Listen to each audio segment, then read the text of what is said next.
Done with the technical snafus?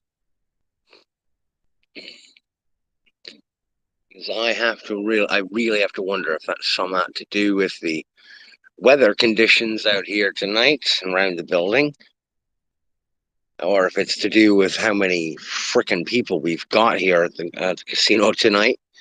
Whole lot of folks probably hooked up to or leeching off of the casino's free Wi-Fi. So I'm sure that's playing a little bit of hell with the available data. So I just turned off my Wi-Fi. I'm going straight off of cellular. Since I've got unlimited, fuck it. Go ahead and use that. And the signal is actually not bad right now. But anyhow, greetings and salutations, ladies and gentlemen, and welcome once again to the Storyteller's Corner. I'm your host, Joshua T. Calkins Truergy, also known as Byron Assidious. And we are once again back with a break time story time, this time episode 7.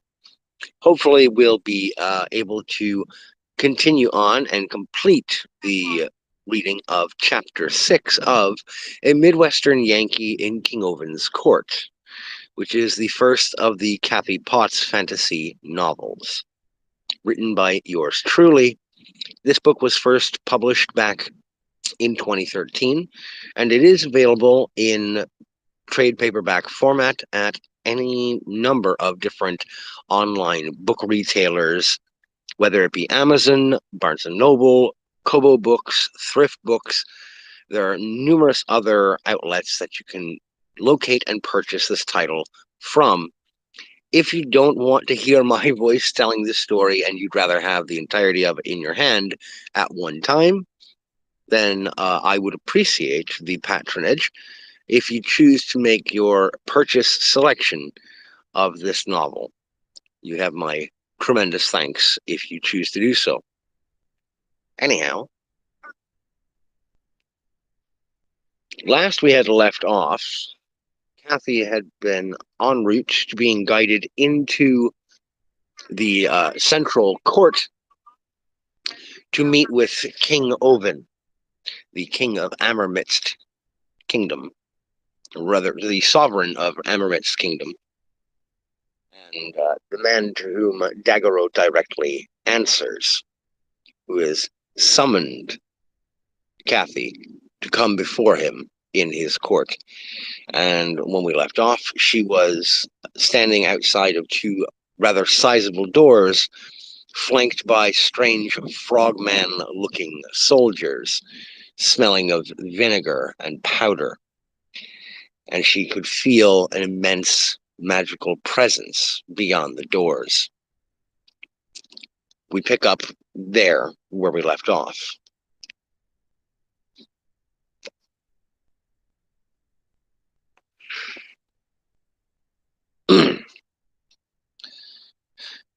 This power that I'm feeling, she rasped, is that?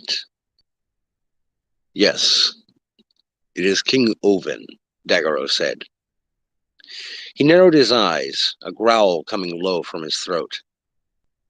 And I smell another, someone I had hoped not to ever see again. Daguerreau let go of Kathy's hand and led her to the doors. He silently looked to each guard, who then reached out and thrust the doors open. The chamber now before them, Kathy suspected from the decor, had begun existence as a formal dining room. Now it served as a throne room, replete with tapestries hung overhead, and two magnificent thrones of bleached white wood at the far end. More royal guards stood evenly paced against the walls, silent and at attention. On Kathy's right stood a Gautran in a powdered wig and Victorian butler's garb, his rodent snout aimed slightly upward. Announcing Sir Daguerreau, High Knight of the Court and guest, the Gautran called out in a perfectly nasal Englishman's accent. Daguerreau and Kathy strode forth, until Kathy could make out the diminutive monarch clearly. King Ovin, a fairy, was perhaps 7 inches tall, with the king's regal attire, plumage, and presence. If his face didn't remind her of Gary Oldman, she might have been left speechless. That and the boundless kindness that she felt in the gaze that he leveled upon her. On the throne beside his stood an equally elegant fairy woman in a flowing blue dress, the midsection of which bulged rather largely. She is with child, Kathy thought. Over 10,000 years old, and the king still has some venom in his viper. Way to go, old man. Daguerreau dropped slowly to one knee before his king and queen, and Kathy followed suit, lowering her eyes just as he did. My liege, he said in a somber voice, I return to thee with the Lady Kathy Potts, who was requested informally in her address. So I see, the king replied, and Kathy felt soothing warmth flow over her with his words. Here was a benevolent ruler, a leader not of the iron fist, but of the open heart. Rise, high knight and Miss Kathy, that you may regard us as we regard you. The duo rose together, and as Kathy looked over at Daguerreau, she caught sight of a shadowy movement against the far wall, a man-like shape in the shadows. Not to speak out of turn, Kathy said, anxiously watching that shape move closer to the light of the candelabra hanging overhead. But I think there's an uninvited guest there, she said, pointing at the shadowy figure. No, he is invited, said the king. Baron de Monch, please come forth. A tall, lanky man of creamy chocolate skin stepped into the light, adorned in a violently bright yellow dinner jacket, no shirt on underneath to cover his midsection. Tattered cut-off capris of beige covered half of his knobby-kneed legs, and a pair of wicker sandals covered feet as wide as the head of an oar. His face was a stretched thing, the flesh taking on the grimace of the skull beneath, with wide, goggling white eyes. A black top hat rested atop his head, and his left wrist was festooned with bracelets and charms. In his right hand he held a cane that looked like a stiffened king cobra. Ah, Sir Daguerreau, a pleasure to see you again, the dark, tall man said, sweeping a bow. He spoke with a strangely heavy Bayou patois. This is a great improvement over the last time I saw you, he said, leering at the Kenyan knight as he stood to full height again. The spirit plane have enough of your nonsense, Baron? Daguerreau asked hotly. Or did your elder brother chase you off? Kathy saw the man named Baron de Monch drop the false smile, now frowning in earnest at Daguerreau. Spirit plane? So, how is that different from Aether? Are there 3 planes connected to my world? She pondered this quietly. I am indebted to King Ovin's court, as you well know, Sir Daguerreau, de Monch said evenly. The king called in his marker, and I, unlike my brother, always repay my debts. He grinned widely at Daguerreau again. By the way, how's your tail? Kathy could tell that Daguerreau was fighting to control his anger, his reaction. A battle, it appeared for a moment, that he might lose as his thumbs twitched at the tie-downs on his blades Boon and Bane.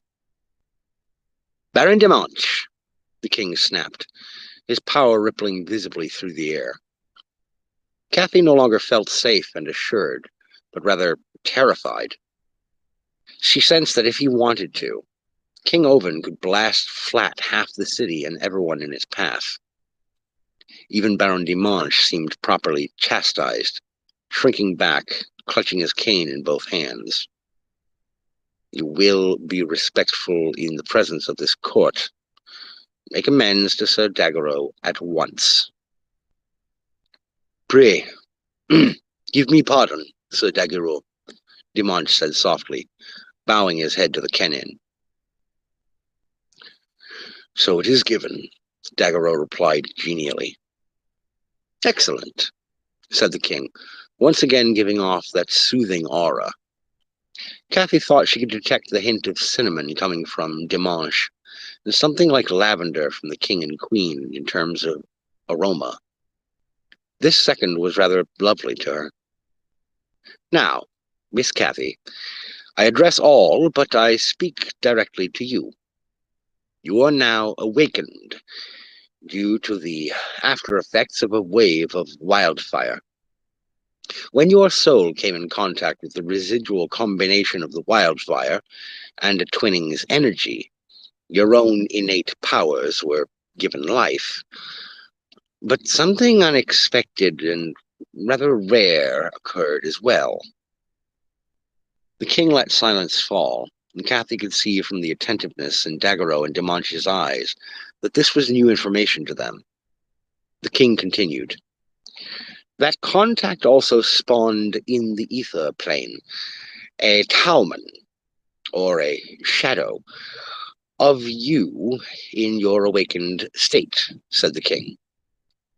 Daguerreau and several other royal guard gasped, which gave Kathy a bad feeling in her gut. We have reason to believe that the shade Luga made contact with this talisman and has returned to his own territory with it in tow. Damnation, one of the other guards snarled.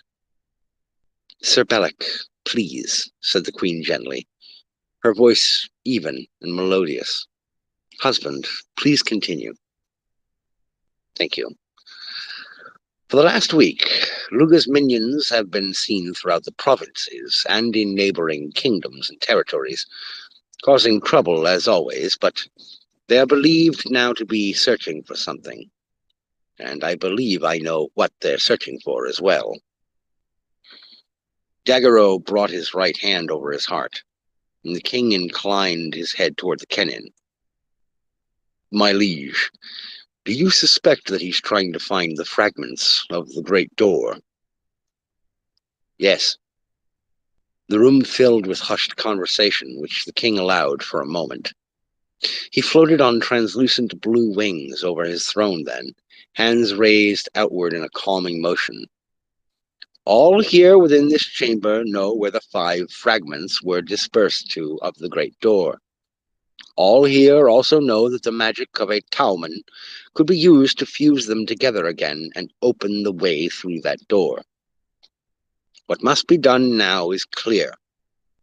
We know that the shade Luga succeeded already in securing the fragment from Wheaston Kingdom, and his men draw close to the one in Lentros. That leaves the 3 here in Ammermit's kingdom remaining to protect. One is already here within my manor. One is with the noble Gaedling goblin, and the last is hidden in the temple of Corant. We know this, but Luga does not. This is our only advantage over him for now, the king said solemnly. His forces are small, but should he ever focus them all into a singular body, they could do rather incalculable damage. We need to either find a way to mislead him and misdirect him, or retake the fragments that he has obtained through main force. Miss Kathy, said the king, his tone becoming more sympathetic. So long as Luga has the talisman created from your soul, he has a chance of repairing the great door. This is where you come in. All eyes turned on her at that moment. Kathy could feel multiple regards swarming over her like gnats. I don't understand, she said. A talisman can only be destroyed by one of 2 methods, King Ovin said. Either the talisman's source, being you, must kill her in direct combat, or they must be overloaded with pure sacred force until such time as they burst. The latter is nearly an impossibility these last years since the monastic order of the Sacri disappeared. That leaves us with only one method of destroying this Talman, dear lady. You will have to track it down and kill it. That concludes Chapter 6 of A Midwestern Yankee in King Ovin's Court. As I had said yesterday, I wasn't sure how much was left of the chapter to read for the break time story time. And I like to try and start as many of these episodes or installments as I can and just do single chapters at a time. If I'm going to take a quick peek ahead at Chapter 7, scrolling through, Chapter 7, I think will be an easy enough standalone reading for tomorrow's break time story time, and it will be perfectly fitting. Tomorrow, Sunday, is my Friday, the last day of my work week, because I work Wednesday through Sunday. So, yeah. And thanks to the technical snafus with Rumble here, I got started a little late, so I don't have as much time as usual to be broadcasting here this evening. Got to take a little bit and leave a little bit off. My apologies for that, but I don't appear to have much of an audience right now live. So hopefully, if you're coming back and checking this out later on and giving it a listen or watch, I do hope you don't feel cheated, because it's a shorter presentation this time around. But I got to work within the confines of what I've got available to me. After all, I'm doing this on my break at work.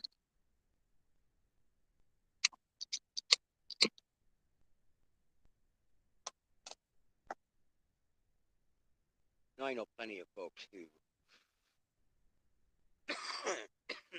most folks rather, who do any kind of live streaming, be it on Rumble, be it on Twitch, be it on YouTube, or Kit, or nowadays on BitChute, although it's still kind of funky there. Not sure about how functionality on Odyssey. The folks who tend to live stream consistently, they have either set days and times, they're on quite a while, they do streaming comfort of their home, or they do it in office or studio. It's a part of their overall professional gig and their brand, as it were. This is not that kind of thing. This is just, I'm taking advantage of the fact that I've got a good connection.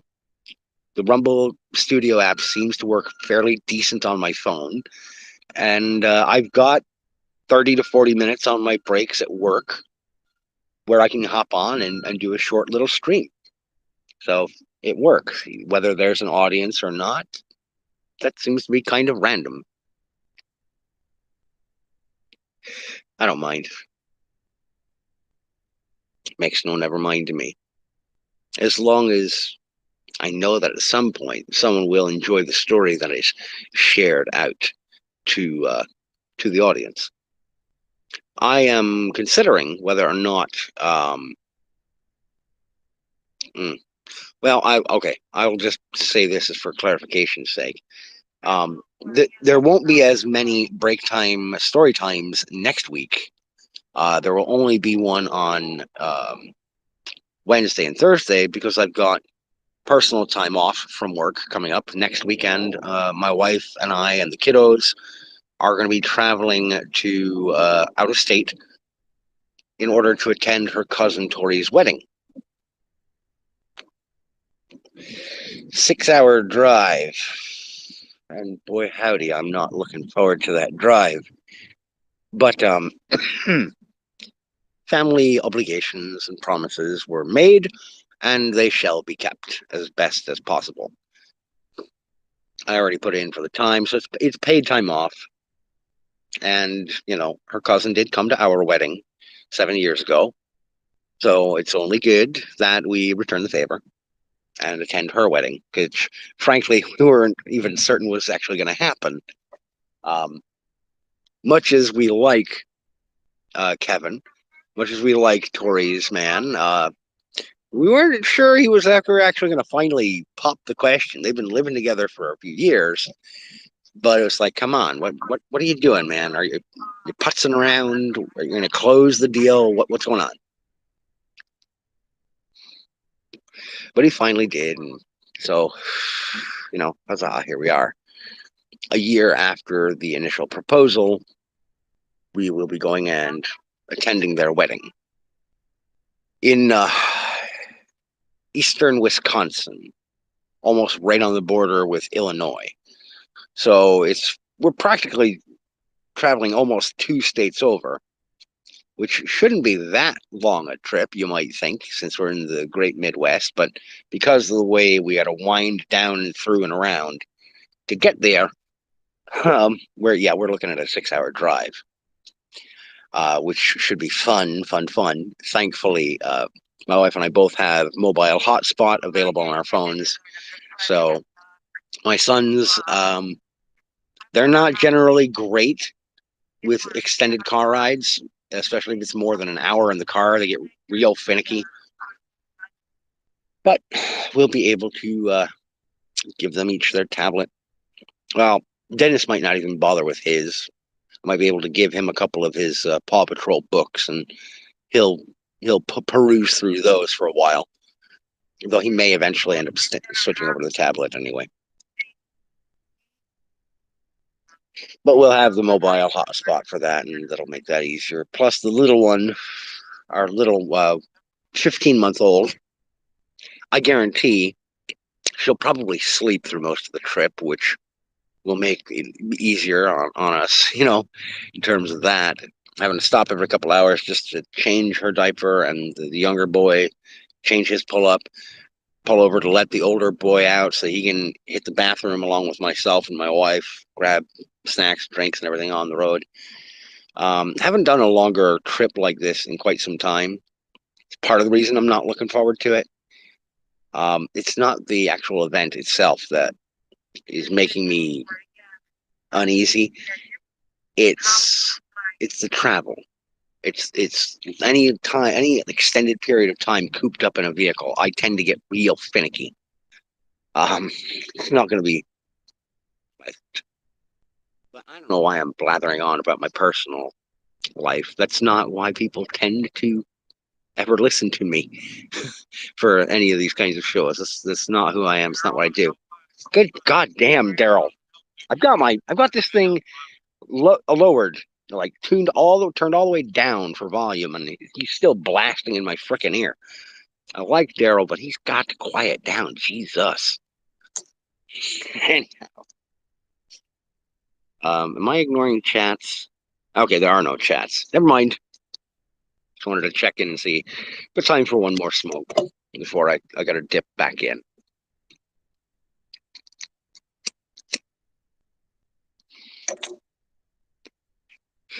So yeah, there will be tomorrow, Sunday, there will be a break time story time at roughly the same time, sometime between 7:45 and 8:15 start.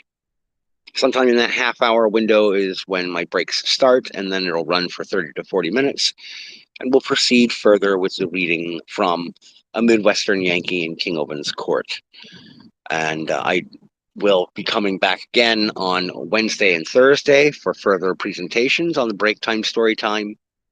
But then I'm going to be out of town, heading out, and we will be away for Friday, Saturday, Sunday, Monday, Tuesday. So there will be a week where I'm not on. I won't be in anyone's show.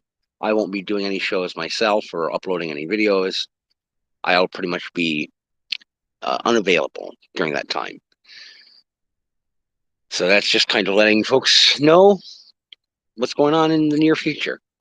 And beyond that, we shall see what's going on, especially moving closer and closer into the proper spooky season.